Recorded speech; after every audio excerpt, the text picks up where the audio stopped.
Homme de foi, d'amour et de persévérance, le prophète Kwaku Noël est le leader de la mission évangélique Montagne de l'Oreb, en abrégé MEMH. Ancien du ghetto, aujourd'hui chrétien, homme de Dieu, nous écouterons son témoignage de conversion et aussi nous parlerons de son ministère dédié au Seigneur Jésus-Christ. Amis internautes d'Ivoire TV.net, shalom chez vous et que la paix du Seigneur soit avec vous.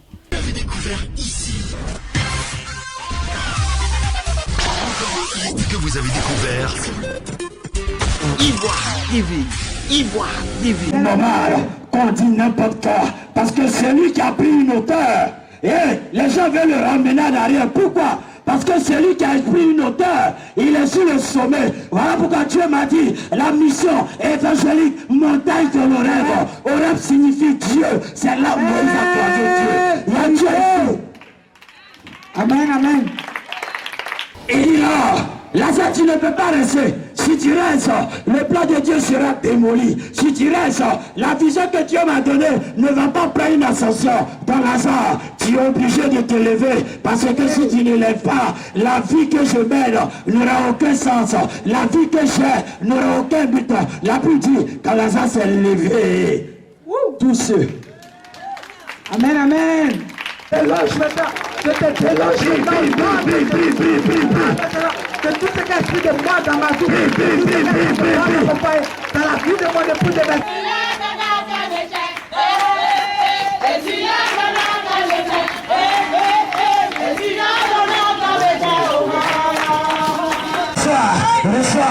je te fais sortir de la mort. Je te fais sortir de la mort. Je veux quelqu'un ici. Reçois.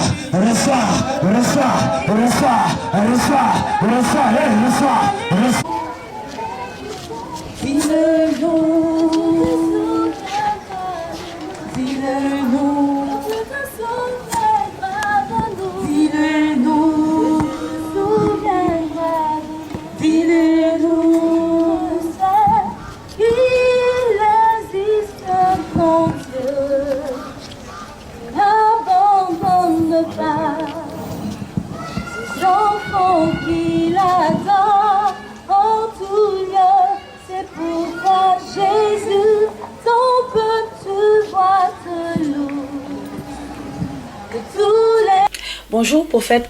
Bonjour Miss. Alors qui est le prophète Kwaku Noël? Le prophète Kwaku Noël est le président fondateur de la mission évangélique Montagne de l'Oreb, en abrégé MEMH. Alors, comment s'est faite la rencontre avec le Seigneur Jésus-Christ? Ma rencontre avec le Seigneur s'est faite le 11 juin 2002, à Diamé, précisément en bas du pont. Et racontez-nous un peu comment ça s'est passé. Comme je vous je dis chaque fois dans mon message que dans l'abondance, on ne peut pas connaître le Seigneur, c'est dans la souffrance, dans la douleur. Donc j'étais établi sur un groupe en bas du pont, nous étions au moins 22 personnes. Et c'est moi qui coiffais, c'est moi qui étais le chef du groupe. Et le groupe était animé de bagarreurs, de vendeurs de drogue. Et ça, c'était en quelle année? En 2002. 2002. En 2002. Vous étiez chef d'une bande de délinquants, de voyous? Oui. J'étais établi sur ce groupe-là. Et comment vous avez rencontré le Seigneur Jésus-Christ? C'était le 11 juin 2002. On avait une livraison au niveau des Dabou. Une livraison de drogue? Oui, une livraison de drogue. On partait livrer une livraison de drogue à Dabou. J'étais avec Chantal, Moïse et puis François. Et nous avons emprunté un taxi. Et arrivé à la pharmacie Sipores à Yopougon, j'ai ressenti quelque chose. Genre comme une fraîcheur m'avait envahi. Et j'ai dit à Chantal, je ne pourrais pas partir à Dabou pour cette livraison. Elle a insisté, mais je l'ai convaincue. Et elle m'a dit, bon, vieux père, retourne-toi à Diamé pour aller coordonner certaines choses là-bas. Et c'est comme ça que je suis descendu pour aller à Diamé. 21 heures par là, il y a quelqu'un qui me connaissait à la gare de Dabou qui m'a appelé pour me dire, mais vieux père, tes 3 compagnons sont décédés. J'ai dit, mais comment? Ils étaient en fuite avec la police et ils sont décédés. Vraiment sur le champ. En même temps, ça m'a touché. En même temps aussi, j'ai vu que la main de Dieu était sur ma vie. Et c'est de ce jour-là, j'ai commencé à réfléchir beaucoup de ma vie, commencé à me poser beaucoup de questions. Pourquoi chaque fois que nous sommes en face d'une vente ou bien d'une livraison, le jour où je ne vais pas, les personnes sont envahies par la police, ou bien quand on finit de vendre et quand on est au partage de l'argent, dès que je prends pour moi, je m'en vais, eux, la police vient les prendre. C'est depuis là, je suis que j'avais quelque chose sur ma vie. Et c'est depuis ce décès tragique de mes 3 compagnons que le Seigneur m'a saisi, que le Seigneur a touché mon cœur. Et le lendemain, il était encore 16 heures, j'écoutais une prédication de l'archevêque Odiagi Vincent, aujourd'hui qui est mon père spirituel. Je bénis Dieu pour ta vie, papa.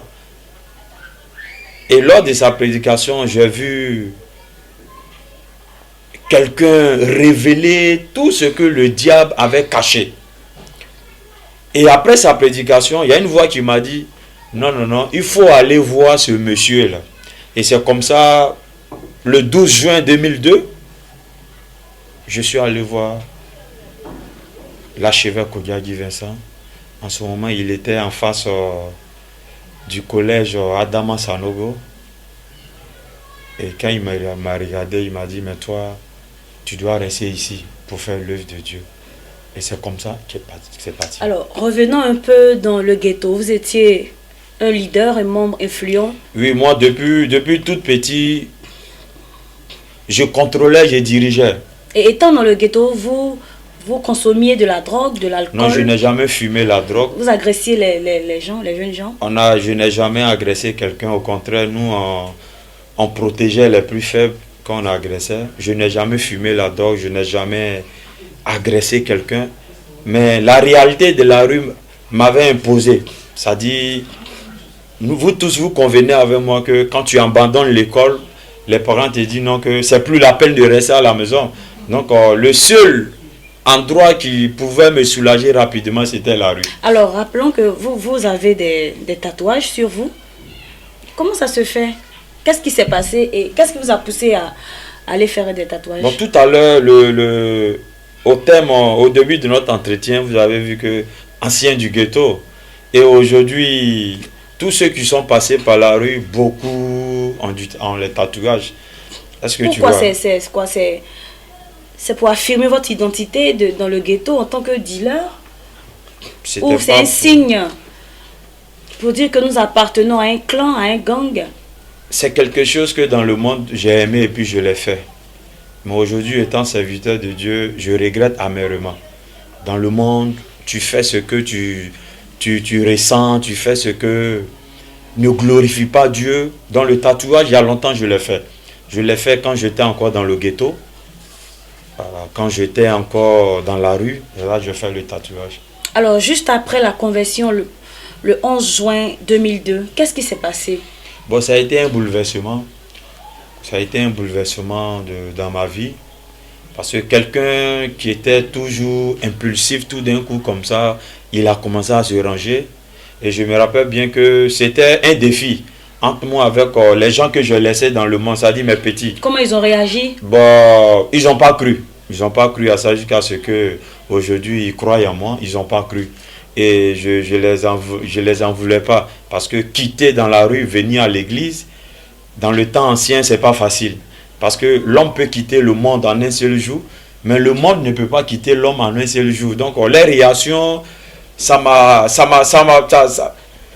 rien dit. Parce que je savais que cette fois-ci, c'était la bonne résolution que j'avais prise. Je me suis donné un défi. J'ai dit, moi, plus jamais on va me voir dans la rue. On doit me voir dans la maison de Dieu. Alors, prophète Kwaku Noël, juste après avoir quitté le ghetto, destination, vous êtes parti où? Quand j'ai quitté le ghetto, ma destination a été dans le centre de retraite de l'archevêque Ogiagi Vincent. Voilà pourquoi cet homme de Dieu qui est mon père aujourd'hui, je lui dois beaucoup. Et étant dans ce centre de retraite spirituelle, est-ce que vous n'avez pas eu des regrets? Parce que vous ne côtoyez plus votre gang, vous avez changé d'environnement. Est-ce que ça n'a pas été difficile pour vous? Vous savez, bibliquement parlant, la Bible dit il y a des personnes que Dieu cherche, il y a des personnes qui cherchent Dieu. Et l'archevêque Ogiagi Vincent, c'est un homme de Dieu que Dieu a cherché. Et quand je suis rentré au travers de lui, ma vie a changé tout d'un coup. J'ai vu que c'était plus la même personne d'avant. Ses enseignements vraiment m'ont révolutionné. Ses enseignements m'ont montré que tu peux partir de rien pour devenir quelqu'un. Ces enseignements m'ont montré que tu peux être dans la captivité et puis rentrer dans la gloire. Ces enseignements ont fait descendre les écailles de mes yeux. Donc c'est de par lui, j'ai vu que tu peux être chrétien et puis être béni sur la terre, mourir, aller au ciel. Alors, étant homme de Dieu, est-ce que la présence de ces tatouages n'effraie pas vos fidèles? Bon, ceux qui n'ont pas le discernement spirituel, vraiment, au début, ils sont choqués.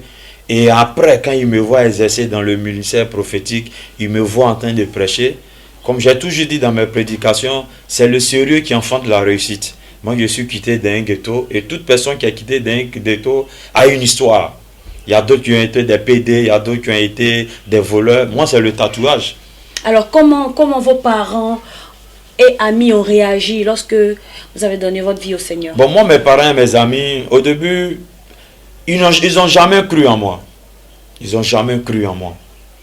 Ils n'ont jamais cru. Mes parents, mes amis, personne n'a cru en moi jusqu'à ce que Dieu me positionne. Alors aujourd'hui, de 2002 jusqu'en 2017, est-ce qu'ils sont fiers de vous? Est-ce que vos amis du ghetto, est-ce que vous les voyez? Oui, je les vois, j'ai de bons rapports avec eux. Jusqu'à ce moment où je vous parle, il y a un ami d'enfance qui est avec moi ici. Voilà, c'était un grand soulard, un grand délinquant. Aujourd'hui, par mon canal, il a changé. Dieu a changé sa vie. Et ceux qui sont encore dans le monde, la Bible dit que nul ne vient à Dieu si l'Esprit de Dieu n'a pas attiré la personne. Donc je pense que on ne force pas quelqu'un pour venir à l'église. Et je pense que de par ma prière, un jour, Dieu va les toucher et ils vont me suivre. Alors, en juin 2002, vous acceptez le Seigneur. Et juste après, vous rentrez dans un camp de prière. Et juste après le camp de prière, qu'est-ce que vous faites? Bon, après le camp de prière, je bénis Dieu pour la vie du prophète Mobieux Fulgence. C'est auprès de lui que l'archevêque Ogiagi Vincent m'a mis.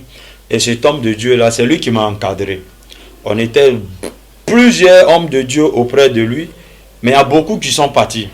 Parce qu'ils ont entendu beaucoup de choses sur la vie de l'homme de Dieu, ils ont dit beaucoup de choses. Mais j'ai vu que dans la vie, quand tu ne sais pas d'où tu es quitté, tu ne sais pas où tu vas partir. Une personne sur terre a son histoire. Et toute grande personne aujourd'hui sort d'une captivité. Et moi, je suis resté par la grâce de Dieu, parmi ceux qui sont partis. J'ai mon ministère, je suis bien dedans. Les autres, ils n'ont pas de ministère, ils sont en train d'errer. Alors parlons du ministère évangélique Montagne de l'Oreb. Pourquoi ce nom? Pourquoi ce nom? Parce que la mission évangélique Montagne de l'Oreb m'a été inspirée par Dieu. C'est lors de mes 21 jours de jeûne en 2006, dans le même centre de retraite de l'archevêque Ogiagi Vincent, que Dieu m'a donné le nom de ce ministère. La mission évangélique Montagne de l'Oreb. Et il m'a dit, Oreb, c'est l'endroit où Dieu a croisé Moïse. Donc Dieu est en train de me faire savoir que tous ceux qui vont rentrer dans ce ministère, ils vont connaître Dieu, ils vont croiser Dieu. Ça dit de la malédiction où ils étaient au travail de ce ministère de l'Oreb, la vie sera les partages, la bénédiction sera les partages. Et pour dire que sur la terre, tant que tu ne croises pas Dieu, tu ne peux pas avoir certaines opportunités. Et ce ministère existe déjà depuis combien de temps? Bon, ça fait 2 ans. Depuis... Vous avez commencé déjà dans une grande salle? Non, j'ai commencé dans un garage. Dans un garage? Au Manguier 2. Avec quelques membres? Avec quelques membres. Aujourd'hui, d'autres sont encore avec moi et d'autres ne sont plus avec moi. Parce que l'église est comme une locomotive. Il y a d'autres qui montent dedans. Quand ils sont arrivés à l'aide terminus, ils descendent. Ceux qui ne sont pas encore arrivés, ils continuent avec la voiture. Donc, ceux qui sont fidèles, ceux avec qui Dieu veut nous donner certains héritages, ils sont avec moi. Alors, quels sont les projets de votre ministère? Le projet que j'ai pour ma mission, c'est de bâtir un temple à la dimension de la gloire de Dieu afin que si un jour je ne suis pas là, les générations à venir viennent adorer le nom du Seigneur Jésus-Christ. Alors, depuis la création du ministère, quel bilan pouvez-vous dresser? Un bilan positif pour dire aux hommes de Dieu qui n'ont pas encore compris que quand tu es homme de Dieu, tu dois faire de telle sorte que tu puisses gagner le maximum d'âmes. C'est un bilan positif. C'est dur, mais on avance avec la grâce de Dieu. Parce que quand tu es homme de Dieu, si tu n'as pas la grâce de Dieu sur ta vie, tu ne peux pas aller de l'avant. Voilà pourquoi je ne cherche pas la grâce des hommes, je ne cherche pas la grâce présidentielle, je cherche la grâce du Seigneur Jésus-Christ. Cette grâce-là, elle n'est pas éphémère. Cette grâce-là, quand elle est sur toi, elle te donne jusqu'à la fin de tes jours. Alors, prophète Noël Kwaku, est-ce que vous êtes un cœur à prendre? Non, je ne suis plus un cœur à prendre.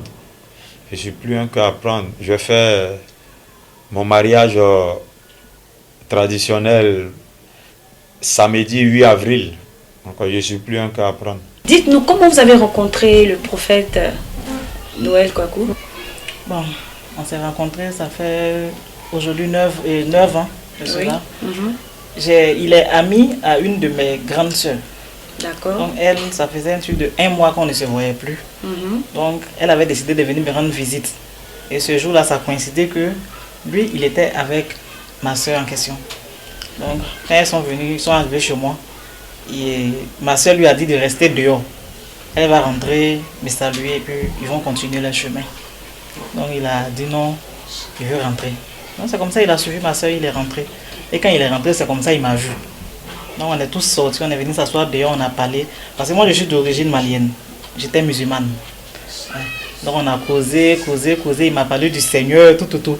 Je le regardais, j'ai dit, mais lui là même il dit quoi? À cette époque, il était chrétien, il était déjà chrétien. Il était déjà chrétien. Parce que moi je suis né dans une religion musulmane depuis toute petite. C'est ma religion de base. Je suis né, j'ai trouvé mes parents dedans. Et aujourd'hui, il va venir s'asseoir pour me dire non, il faut accepter le Seigneur. J'ai dit, mais lui là même c'est un plaisantin, il dit quoi? Donc on a causé un peu et puis après ils sont partis.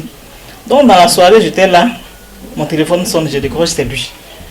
Il dit, hi, comment tu as eu mon numéro? Il dit, non, il a pris mon numéro avec ma soeur. Est-ce qu'on peut se voir? Je dis, ok, il n'y a pas de souci, mais si on doit se voir, tu ne viens pas chez moi, on va se croiser chez ma soeur. Parce que moi, chez moi, mes parents sont musulmans et quand tu vas venir, ça va faire bizarre. Donc on se croise chez ma soeur. Il dit, ok, il n'y a pas de souci. Donc le même soir, il est venu et on s'est croisé chez ma soeur, il m'a dit, il veut de moi, tout ça. Il a dit, mais moi, je suis déjà avec quelqu'un. Il dit non, vraiment, lui veut de moi. Vraiment, quand on causait, il a vu que lui veut de moi. Donc, on est resté ensemble, on est resté dans ça un peu. C'est que je jonglais. Parce qu'en ce moment, je n'ai pas encore donné ma vie au Seigneur. Je jonglais entre les deux. Jusqu'à ce qu'il continue de me parler du Seigneur, Donc, 2 mois après, je l'ai suivi une fois pour venir dans son église, chez son père spirituel qui est l'archevêque Koudiagui Vincent. Nous sommes allés là-bas et on a prié tout. Et je suis parti à la maison. Mais ce qui a fait que j'ai donné ma vie au Seigneur, je l'ai suivi, c'est que j'avais une boule au niveau de mes seins. Et il m'a imposé la main, il a prié pour moi et la boule a disparu. Donc c'est comme ça, j'ai commencé à aller à l'église régulièrement. Et vos parents étant musulmans, comment ils ont réagi? Au début, mes parents n'étaient pas au courant. Parce que je cachais. J'ai fait au moins 3 à 4 mois, je partais à l'église, mais mes parents n'étaient pas au courant. Mais c'est ma maman qui avait commencé à soupçonner.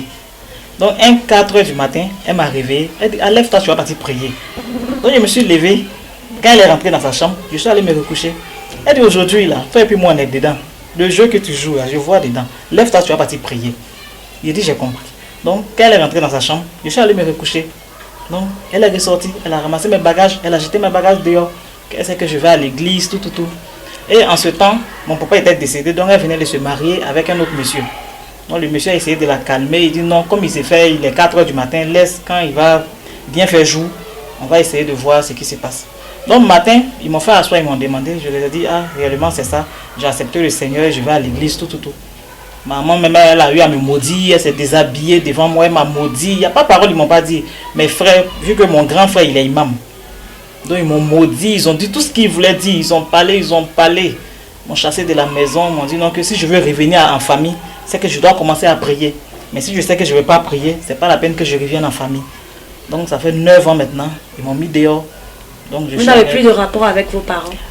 Nos rapports ne sont pas trop ça. Parce qu'avec ma maman, au début elle ne voulait pas. Mais après, elle avait accepté. Vu qu'elle-même, un moment, elle était tombée gravement malade. Et je l'ai emmenée à l'église. On a commencé à prier pour elle un peu jusqu'à... Ça a commencé à aller jusqu'à ce qu'elle accepte le Seigneur. Quand elle a accepté le Seigneur, c'est le lendemain qu'elle a rendu l'âme.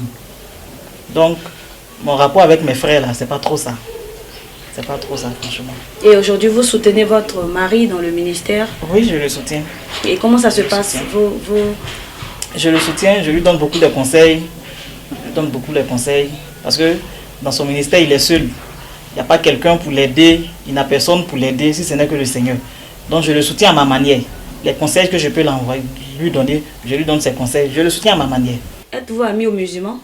Oui, moi, les musulmans, on a de bons rapports. Plus que quand j'avais 12 ans, mon père m'a mis au dehors. C'est un musulman. Papa, que Dieu te bénisse, il est à Bengrou. La famille Sitafa, c'est lui qui m'a pris de 12 ans à 21 ans. J'ai de bons rapports avec les musulmans. Voilà, moi, ce que je n'aime pas, adorer une prière et puis représenter un Dieu pour prier.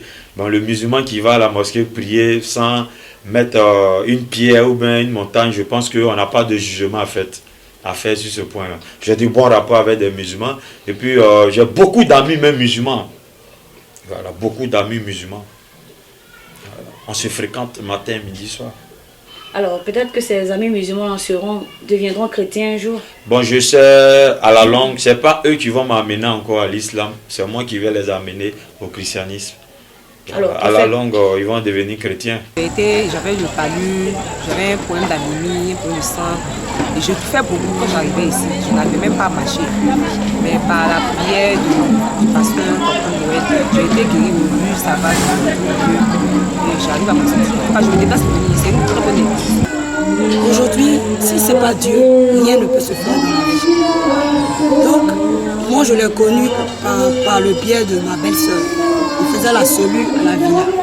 Et quand je m'en vais, franchement, mon cœur est dans la joie. Franchement, quand je viens à la prière, mon cœur est dans la joie. Parce qu'à un certain moment, j'étais triste, je vivais le désert. Mais avec sa parole, son enseignement, j'ai compris que Dieu existe. Donc il m'a donné la joie de vivre.